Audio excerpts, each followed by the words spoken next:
कई दिन से जंगल में लगातार बारिश हो रही थी। ए भगवान, पता नहीं ये बारिश कब रुकेगी। पूरे घोंसले में बारिश का पानी टपक रहा है। अरे टोनी, जल्दी भाग, कहीं ये घोंसला टूटकर गिर ना जाए। मैं लूसी को लेकर जा रही हूँ। अपनी माँ की आवाज़ सुनकर टोनी चिड़िया जल्दी से घोंसले से बाहर आ जाती है। अचानक तेज आवाज़ के साथ टुनटुनी का घोंसला टूटकर नीचे गिर जाता है। अब उनके पास रहने का कोई ठिकाना नहीं था। टुनटुनी अपनी बेटियों को लेकर इधर उधर भटकने लगती है। ये कैसी आफत आ गई है मेरे ऊपर। मैं अपनी बच्चियों को लेकर कब तक इधर उधर भटकती रहूंगी। कहीं कोई सर छुपाने की जगह मिल जाती तो हम उधर रह लेते। अगर आज तुम दोनों के पापा जिंदा होते तो आज हमारा खुद का घर होता। हमें यूं दर बदर की ठोकरें ना खानी पड़ती। तभी टुनटुनी चिड़िया को दूर एक पेड़ के नीचे एक बहुत बड़ा गुलाब दिखाई देता है। माँ देखो, वहाँ कितना बड़ा गुलाब दिखाई दे रहा है। चलो आओ, उसमें छुप जाते हैं। वो अपने बच्चों के साथ उस गुलाब की तरफ आती है। दूर से तो ये गुलाब का फूल नजर आ रहा है, लेकिन इसमें तो दरवाजे और खिड़कियाँ भी हैं बच्चों। टुनटुनी चिड़िया जल्दी जल्दी उस गुलाब में चली जाती है। बेटा, ऐसा लग रहा है जैसे इस घर में कोई और भी रह रहा हो। माँ, चाहे इस घर में कोई भी रहे, लेकिन इस घर को छोड़कर अब हम कहीं नहीं जाएंगे। तभी टुनटुनी की छोटी बेटी लूसी भोजन मांगने लगती है। माँ, मुझे बहुत भूख लगी है, मुझे कुछ खाने को दो। लूसी, तू पागल हो गई है क्या? इस बारिश में माँ भोजन कहाँ से लाएगी? चुपचाप सोने की कोशिश करो। टोनी दीदी, मुझे बहुत नींद आ रही है, लेकिन भूख के मारे मुझसे सोया नहीं जा रहा। माँ, मुझे बहुत भूख लगी है, मुझे कुछ खाने को दो ना। मेरा दिमाग मत खा। इस बारिश में जान बचाना मुश्किल है और तुझे खाने की पड़ी है। मैं कहाँ से खाना लाऊं इस वक्त? टोनी, बहन को थोड़ा सा पानी पिला दे, फिर तुम दोनों बहनें सो जाना। तभी टुनटुनी चिड़िया को उस गुलाब में रहने वाले कालू कौवे की आवाज़ सुनाई देती है। कौन है मेरे घर के अंदर? जल्दी दरवाज़ा खोल, मैं बाहर इस बारिश में भीग रहा हूँ। टुनटुनी चिड़िया दरवाज़ा खोलती है। तभी कालू कौवा कहता है, ए चिड़िया, दरवाज़ा खोल और निकल मेरे घर से। नहीं निकलूंगी मैं इस घर से, चाहे जो करना है कर लो। मैं इस घर में जब आई थी तो ये घर खाली था। मैं कल भोजन लेने गया था, लेकिन तेज़ बारिश के कारण मैं वापस नहीं आ पाया। चलो अब जल्दी निकलो यहाँ से। अंकल प्लीज़ हमें यहाँ से ना निकालो। हम कहाँ जाएंगी? बारिश की वजह से हमारा घोंसला टूट गया है। मूर्ख चिड़िया, एक बार की बात तेरी समझ में नहीं आती क्या? निकल यहाँ से। बोल रहा हूँ ना कि ये मेरा घर है और मैं यहाँ किसी को भी रहने नहीं दूंगा। कालू भैया, मैं आपसे विनती करती हूँ कि मुझे और मेरी बच्चियों को यहाँ से मत निकालो। जैसे ही बारिश थमेगी हम यहाँ से चली जाएंगी। थोड़ी देर बाद बारिश रुक जाती है और टुनटुनी अपनी बच्चियों को लेकर जाने लगती है। तभी कालू कौवा उनसे कहता है, आप लोगों को कहीं जाने की ज़रूरत नहीं है। तुम्हारा भाई इतना निर्दयी नहीं है कि वो तुम लोगों को घर से निकाले। अब से हम एक साथ रहेंगे। मैं ये भोजन लाया हूँ, खुद भी खा लो और इन बच्चियों को भी खिला दो। कालू कौवा टुनटुनी को अपनी बहन बना लेता है और फिर वो सब खुशी खुशी उस गुलाब के घर में रहने लगते हैं।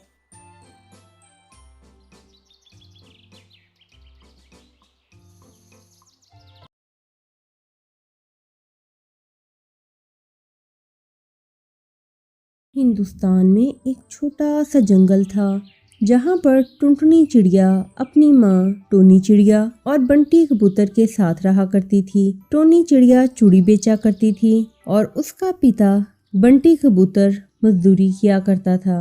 एक दिन टुनटुनी की मौसी उनके घर आती है और उसकी माँ से कहती है, अरे ओ टोनी दीदी, मैं टुनटुनी के लिए एक बहुत अच्छा रिश्ता लाई हूँ। उनके पास बहुत धन दौलत है, अपनी बेटी रानी बनकर रहेगी रानी। लेकिन बबली बहन, उनका क्या काम है? कहाँ से है, कैसा ख़ानदान है, कोई आगे पीछे का पता हो। उतनी देर में आप बताइए कि 78 मल्टीप्लाई बाय 1 कितने होते हैं। उनके कोई एक काम हो तो बताऊं, सैकड़ों काम है, सैकड़ों। ज़्यादा मत सोचो, बस टुनटुनी की शादी की तैयारी करो। अपनी टुनटुनी के तो भाग खुल गए जो इतने बड़े रईसों के घर जा रही है। जल्द ही टुनटुनी और कालू की शादी हो जाती है। शादी से अगली सुबह टुनटुनी की सास सुंदरी कवि उसे आवाज़ लगाती है। अरे ओ महारानी, कितनी देर तक सोती रहेगी? सवेरा हो गया है, जल्दी से उठ और चाय नाश्ता बनाकर ला मेरे लिए। माँ जी, अभी बनाकर लाती हूँ। तू कान खोल कर सुन ले, तेरी हैसियत इस घर में नौकरानी की है। सुबह उठकर अपने काम पर लग जाया कर। माँ जी, कालू जी सारी रात घर नहीं आए, कहाँ है वो? दिखाई नहीं दे रहे। तुझे इससे क्या मतलब? मेरा बेटा मॉडर्न है, मना रहा होगा अपने दोस्तों के साथ कहीं पार्टी शार्टी। तुझे उसकी चिंता करने की ज़रूरत नहीं है। जब उसकी मर्जी होगी वो घर आ जाएगा। उसकी चिंता करने के लिए मैं अभी जिंदा हूँ।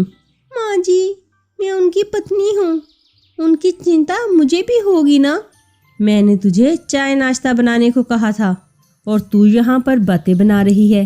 अभी तो कल ही इस घर में आई है और आज हुक्म चलाने लग गई है। टुनटुनी दुखी मन से चाय बनाने चली जाती है। रात को कालू शराब के नशे में धुत घर वापस आता है। ये क्या कालू जी, आपने शराब पी रखी है?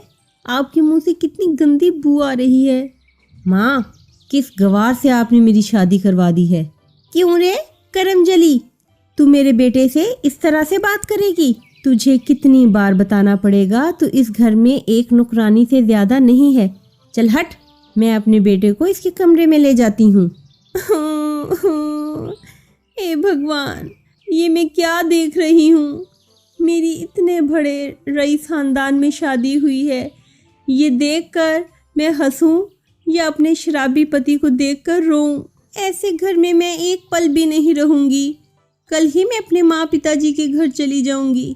अगले दिन टुनटुनी अपने मैके लौट आती है और सारी बात अपने माता पिता को बताती है। बिटिया, ये तू कैसी बातें कर रही है? वो जैसा भी है तेरा ससुराल है। कल तेरे पिताजी तुझे लेकर तेरे ससुराल जाएंगे और तेरी गलती की माफ़ी भी मांग लेंगे। कैसी बातें कर रही हो माँ? तुम जो भी कह लो, मैं अपने ससुराल नहीं जाऊंगी। मैं आप पर बोझ नहीं बनूंगी। मैं चूड़ी बेचकर अपना गुजारा कर लूंगी। टुनटुनी बाजार में चूड़ी ले जाकर बेचने लगती है। चूड़ी ले लो चूड़ी, रंग बिरंगी चूड़ी, कांच की चूड़ी ले लो, सस्ती और रंग बिरंगी चूड़ियाँ ले लो। चूड़ियाँ। बाजार में उसे चूड़ियाँ बेच देखकर उसकी पड़ोसन हरिया काकी उससे कहती है, तेरी माँ ने तेरे साथ बहुत बुरा किया टुनटुनी। जल्दबाजी में तेरी शादी कर दी। उन्हें उस घर के बारे में पता करना चाहिए था। तूने बहुत अच्छा किया जो अपने मायके चली आई। हाँ काकी, उस घर में रहकर घुट घुट कर जीने से बेहतर है कि मैं अपनी जिंदगी अपने तरीके से गुजारूं। इस तरह चूड़ियाँ बेचकर टुनटुनी चिड़िया खुशी खुशी। सुंदरबन जंगल में टुनटुनी अपनी 2 बहनों के साथ रहती थी। सबसे छोटी बहन का नाम पिंकी था और उससे बड़ी बहन का नाम सुनहरी चिड़िया था। टुनटुनी उन दोनों से बड़ी थी और दोनों से बहुत प्यार करती थी। उनके माता पिता नहीं थे और टुनटुनी चिड़िया ही उन दोनों को माँ बाप का प्यार देती थी। सुनहरी, पिंकी, तुम दोनों मेरी छोटी बहनें हो। मैं तुम दोनों से बहुत प्यार करती हूँ। मैं हमेशा तुम्हारा भला ही चाहूँगी। देखो, हमारा घर बहुत जगह से चटक गया है और इसमें बहुत सारी दरारें भी आ गई हैं। ये घर कभी भी टूट सकता है। इससे बेहतर है कि हम कोई दूसरा घर ढूंढ लें। हाँ दीदी, तुम बिल्कुल सही कह रही हो। चलो हम पास वाले जंगल में चलते हैं। वहाँ पर हम कोई अच्छा सा पेड़ भी ढूंढ लेंगे जहाँ पर हम अपना घर बनाकर रह लेंगे। दोस्तों, कल की वीडियो में आपने इतने कम लाइक क्यों किए? दोस्तों, जब मैं आपके कहने पर वीडियो बनाती हूँ और आप जब इतने कम लाइक देते हो तो मुझे वीडियो बनाने का बिल्कुल भी मन नहीं करता। दोस्तों, अभी जाकर कल की वीडियो पर लाइक कर दो। ये कहकर तीनों बहनें अच्छे पेड़ की तलाश में निकल पड़ती हैं। जंगल में काफ़ी देर के बाद उन्हें 3 पेड़ मिल ही जाते हैं। उनमें से एक पेड़ आम का था और दूसरा पेड़ सेब का था। उन दोनों पेड़ों के बीच में एक तीसरा पेड़ भी था जो बिल्कुल ही सूखा हुआ था। सुनहरी और पिंकी ने जल्दी जल्दी अपना अपना पेड़ चुन लिया। सुनहरी ने आम के पेड़ को चुन लिया और पिंकी चिड़िया ने सेब के पेड़ को चुन लिया। टुनटुनी चिड़िया के पास रहने को कुछ नहीं बचा। उसके पास सिर्फ एक सूखा पेड़ बचता है जिस पर ना तो कोई फल लग सकता है और ना ही वो उस पर रह सकती है। तभी वो सुनहरी और पिंकी से कहती है, सुनहरी, पिंकी, मैं तुम्हारी बहन हूँ ना, तो मैं नहीं चाहती हूँ कि हम तीनों अलग अलग रहें। क्यों ना हम तीनों एक साथ रहें। हम हमेशा से ही तो एक साथ रही हैं ना, और अब भला हम अलग कैसे रह सकती हैं। तुम दोनों से अलग मैं नहीं रह सकती। अरे वाह दीदी, मुझे तो पता है ना आपको पेड़ नहीं मिला, इसीलिए आप हमें बहलाने वाली बातें कर रही हो, लेकिन हमें तुम्हारे साथ रहने का कोई शौक़ नहीं है। हम बचपन से ही तुम्हें झेलते आ रहे हैं। अब मैं तुम्हारे साथ नहीं रह सकती। हमें तो अपना अपना पेड़ मिल गया है। अब तुम भी अपना पेड़ देख लो। सुनहरी, तुम तो कुछ बोलो। पिंकी तो अभी नादान है, तुम तो समझदार हो, तो मुझे अपने साथ रखोगी ना। नहीं नहीं टुनटुनी दीदी, मुझे माफ़ करना, मैं तुम्हें अपने साथ नहीं रख सकती। मेरे पेड़ पर इतनी जगह नहीं है कि हम दोनों रह सके। तुम अपने लिए कोई दूसरा पेड़ ढूंढ लो। टुनटुनी चिड़िया के पास और कोई रास्ता नहीं होता, इसीलिए वो एक फैसला करती है। आज मेरी अपनी ही बहनों ने मेरा साथ छोड़ दिया। जिन बहनों को मैंने माँ बाप का प्यार दिया, पाला, उन्होंने ही मेरा साथ छोड़ दिया। लेकिन कोई नहीं, मेरा फ़र्ज़ पूरा हो गया।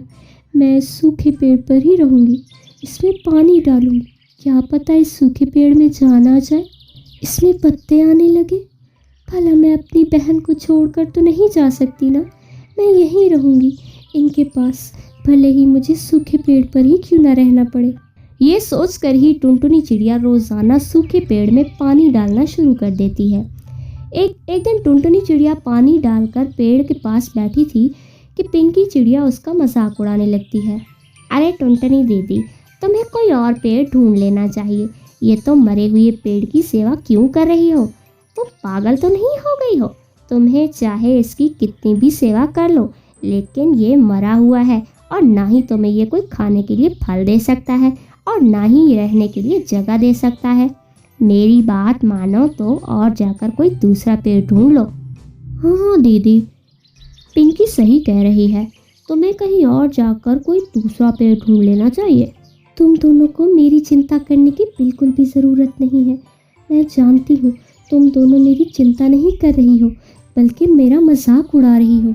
लेकिन कोई बात नहीं, मैं तुम दोनों से बहुत प्यार करती हूँ और तुम दोनों की फ़िक्र करना मेरा फ़र्ज़ है।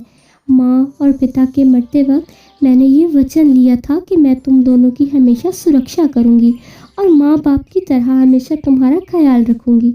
तुम दोनों को मैं छोड़कर कैसे जा सकती हूँ? ठीक है टुनटुनी दीदी, जैसे तुम्हारी मर्जी, जो तुम्हें करना है करो, हमें क्या। किसी तरह कुछ दिन बाद टुनटुनी के पेड़ में कुछ पत्ते निकलना शुरू हो जाते हैं, जिसे देखकर टुनटुनी खुश हो जाती है। अरे वाह, इस पेड़ में तो पत्ते निकल आए, पर ये तो मरा हुआ पेड़ था ना। इधर सुनहरी और पिंकी चिड़िया अपने पेड़ की टहनियों को काटकर अपना अपना घर बना लेती हैं, जिससे इन दोनों के पेड़ बिल्कुल ही सूख जाते हैं।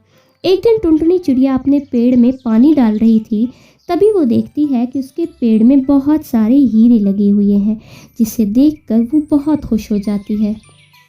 हे खुदाया, ये कैसे हो गया? इस पेड़ में हीरा कैसे लग सकता है? ये तो चमत्कार हो गया। तभी वो पेड़ बोलता है, हाँ टुनटुनी, मेरे पेड़ में हीरा है। मैं एक जादुई पेड़ हूँ। असल में मेरी देखभाल नहीं की गई, इसीलिए मैं सूख गया था। तुमने मेरी देखभाल करके मुझे फिर से ज़िंदा कर दिया है। मैं तुम्हारा ये एहसान कभी नहीं भूलूंगा। मेरे ऊपर लगे सारे के सारे हीरे तुम्हारे हैं।